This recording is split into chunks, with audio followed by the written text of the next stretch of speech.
Okay, welcome to Accelerated Math. We're going to talk about using the discriminant to determine the number of real solutions. All right. Really not too bad of a concept, but I'd like you to know more than just the steps that you go through, but understanding what it means. And I want to first focus in on this word discriminant. To discriminate against somebody is to we think of it in a negative way, where we're discriminating against somebody of a certain color or a certain ethnic background or a certain religion or something like that. But to discriminate means to distinguish between different things. And what we're looking at is we're looking at quadratics. And you can see this is a quadratic equation. And when you solve a quadratic equation, you typically come up with two answers.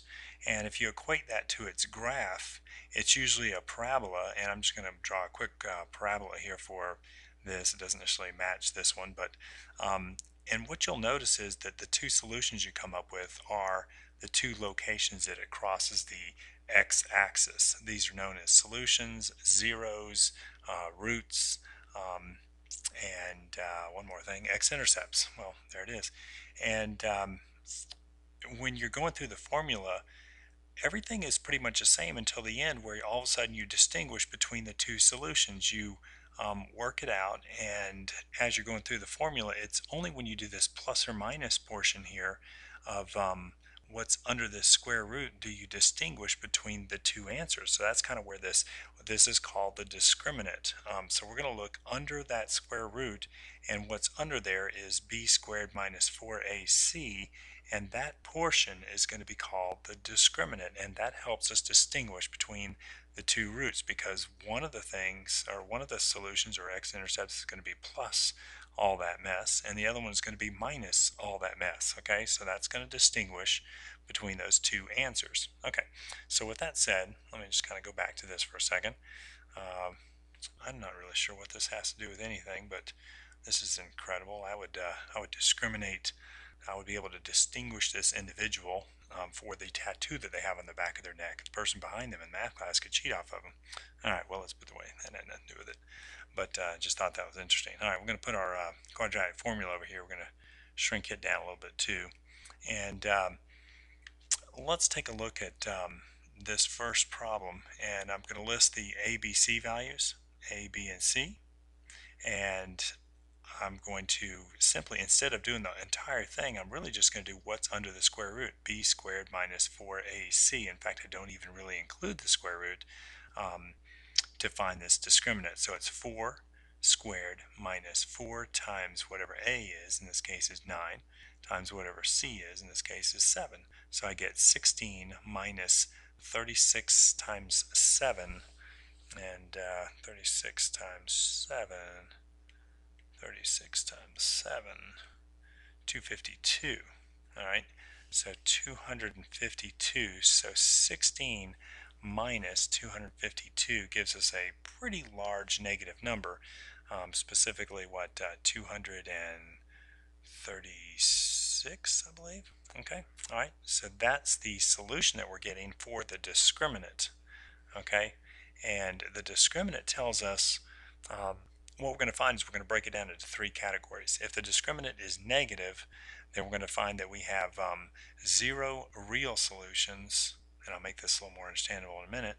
If we find out that it's positive, we're going to have 2 real solutions, and if we find out that it's actually 0, neither negative or positive, then we're going to have just 1 real solution. So in this one we came up with negative, and so we're going to have 0 real solutions. Now let me make a little more sense to you, and I want to pull in this chart that I stole off of purplemath.com. I borrowed it from them. I didn't steal it, they still have it. Here's a quadratic expression. We use the quadratic equation, and this is what I want you to notice. Under the square root 16, that's a positive value. And here's the graph that is associated with this expression. If you said that, okay, that quadratic is equal to y and you wanted to graph it, notice that it crosses the x-axis in two places, two real locations. Okay, this next one, here's a different quadratic expression, and under the square root it comes out to 0. And when you graph this, when it hits in one location and that's one real solution. This next one, here's the expression, here's what comes out under the square root, and I want you to notice then they converted it to an I to make it positive under the, but it was a negative under the square root, so the discriminant was negative, and when they graph this one, it does not cross the x-axis at any location, and so this one is considered zero real solutions, just like the one that we came up with a second ago. So let's jump back here to our screen. So because we came up with a negative under the square root, this discriminant portion came up as negative. We have zero real solutions. All right, this next one. So it's not so hard. I just kind of wanted you to understand where it's coming from, because a lot of students do this and they really don't know what they're doing. They're just kind of following some procedures, plugging it in, seeing whether it's positive, negative, or zero, and they don't really have an understanding of how it fits in with the graph of the quadratic. So looking at this one, I got negative 5, but it's getting squared, so it's going to, of course, come up to positive 25 minus 4 times a, in this case, is 8, and c is positive 6. So I've got 25 minus 4 times 8 is 32, and 32 times 6 is 190. 2 times 192? I feel like that's wrong. 4 times 8 times 6. 4 times 8 times 6. 4 times 8 times 6. 192. All right. And then 25 minus that, I don't really even care so much what the answer is. I can tell it's going to be negative, and if we have a negative there, we would have a corresponding graph that would look something like this, and it does not cross the x-axis, so I have zero real solutions. Now, someone could make the argument that you have two imaginary solutions. Nice handwriting, and you'll see what we mean by that maybe in another accelerated math. Okay, this one, the reason I put this one in here is because it's not equal to 0. The previous ones were equal to 0, so I need to make this equal to 0. So I got 2y squared plus 6 equals 5y. How do I make this equal to 0? Well, I subtract the 5y from both sides. Where do I subtract it from? Well, it really isn't a like term with either one of these. This is y squared. This is a constant. So I just kind of have to put it in the middle there. I'm putting it in this form so it's in a standard form, and then I can match it up with my a, b, and c values. So I had to get it equal to 0. I have to identify my a, b, c values when it's in this standard form. So now I can do the b squared minus 4ac. I don't really need it under the square root. Negative 5 squared, just like we had on the other one, minus 4 times a times c. Alright, so negative 5 squared was 25, minus 4 times 2 is 8, 8 times 6 is 48. Again, I don't really care so much about what that final answer is, other than to point out that it is coming up negative. Alright, and which means, I got 3 in a row. What are the chances? So it has 0 real solutions.